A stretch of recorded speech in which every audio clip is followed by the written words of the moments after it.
Hello, this is to my grandkids. You may have to tie two ends of a rope together. Let me give you a little warning. If the rope is going to be supporting a person, you don't want to do any knots. You want to get one length of rope, the proper length that you need. Because when you put a knot in a rope, you put a weak spot in the rope. Two of my students a long time ago, high school students, decided they were going to make a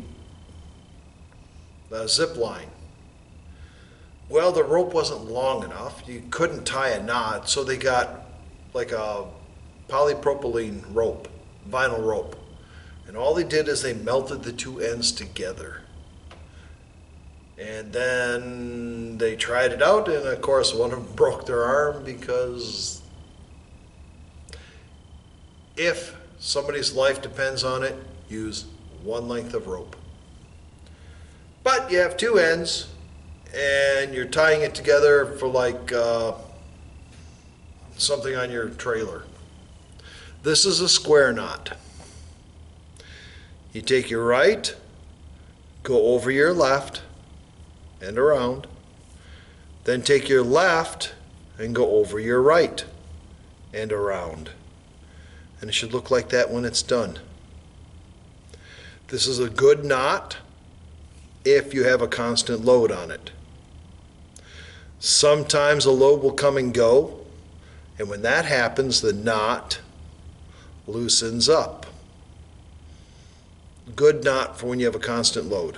You can see how much it has moved. One possible solution for that is, tie it back where it was. Remember the overhand knot? I said it had 38 different names. Tie an overhand knot on each side.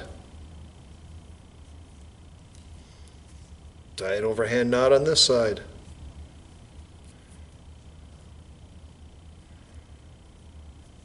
That way you have an overhand knot stopping it so it can't pull through anymore. Yeah, your load can come and go. Now, I don't know if you would call this a stopper knot or a safety knot. Doesn't matter. It's just an overhand knot that you tie.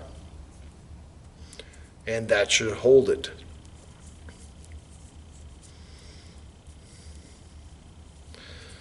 Another knot that you can use is called Fisherman's knot.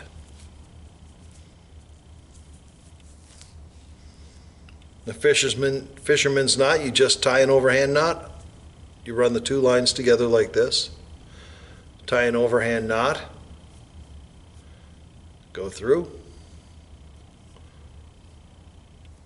Then here, tie an overhand knot.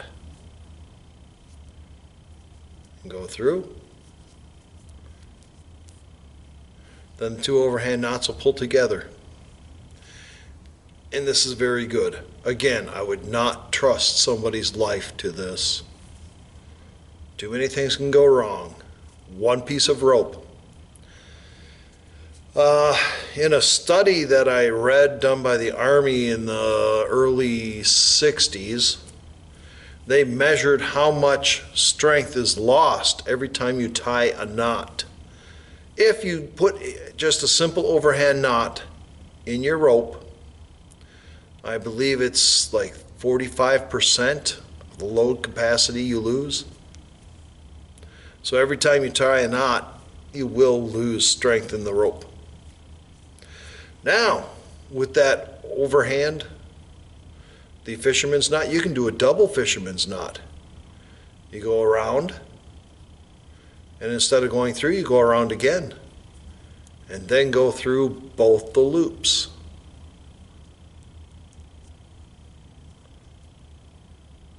Like that. I'll show you from a different angle. And do the same thing here.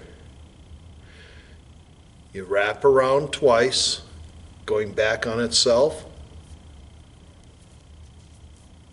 and then put your line through. And then you have two that butt up against each other, and it'll be very secure. sometimes this is what I use when I have fishing line that I need to quickly reattach. I will use this.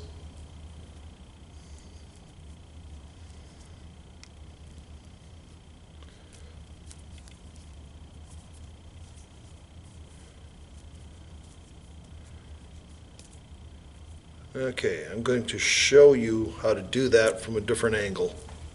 Let me move the equipment.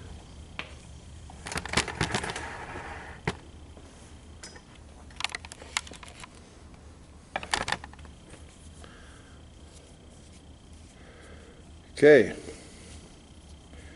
you take it, wrap it around once and twice.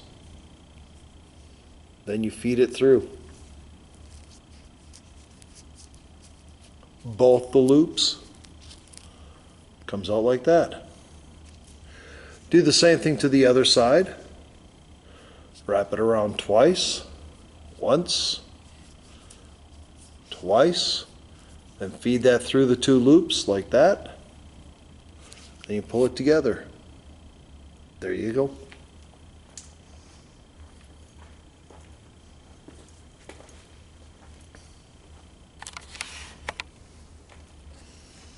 Okay, I will show you more advanced knots later on ways to attach two lines together. But these two should get you by for most of the things you need for now.